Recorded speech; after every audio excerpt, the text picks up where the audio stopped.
ધમકી આપી હતી મારા ઘરવાળાને કે તું વિછ્યા કાંડમાં ગયો એટલે તારે હાથ પગ ભાંગવાના આવશે ને 5 દિવસની અંદર મેં તને ઉપાડી લેવામાં આવશે. તો વિછ્યા કાંડમાં અમારે પોલીસ સમજ હતી, અમારે જવું પડે. કેમ અમને વારંવાર ધમકી આપે છે મારા ઘરવાળાને? જયારે જીતા તને જાનથી મારી નાખી, તારી ઉપર ગાડી ચડાવી દઈ, જામ કરી અને ઘરમાં આવીને મારી. એટલે એને કોઈ કાયદો લાગુ જ નથી પડતો. હમણાં એક મર્ડર કર્યો રામે વિછ્યામાં આપડા પોલીસ સમાજનો, એમાં એને જતો કર્યો, એને જામીન રદ કરીને એને બહાર કાઢ્યો, પૈસા ભરીને છૂટો થઈ ગયો. પૈસા પાવર વાળો માણસ છે, એટલે અમારા ગરીબ માણસનો કોઈ વેલ્યુ જ નથી. ફનફાવે એવું વર્તન કરવાનો. મારા ઘરવાળાને કાંઈ થશે ને તો હું આખી અમારી સમાજ ભેગી કરી અને રબારીને હું હારામાં હારી સજા દઈશ, કડકમાં કડક સજા દઈશ. બસ મારા ઘરવાળાને કેમ એવું બધું વારંવાર ધમકી આવે છે? મન ફાવે એવું વર્તન કર્યા, ઘરમાં કાઢીને બધાને મારીશ.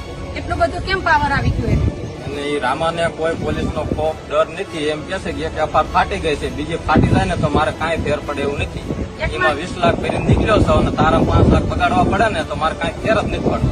વિછ્યા કાંડમાં 20 લાખ રૂપિયા ભરીને છૂટો થયો છે એમ કે છે, તારામાં 5 લાખ બગાડીશ ને તો મને કાંઈ ફરક નહીં પડે એમ કે છે. તારા 2 ગણતો થઈ જાય. 5 દિવસની ધમકી દીધી છે, 5 દિવસમાં તું નહીં હોય. આ ત્રીજો દિવસ થયો છે.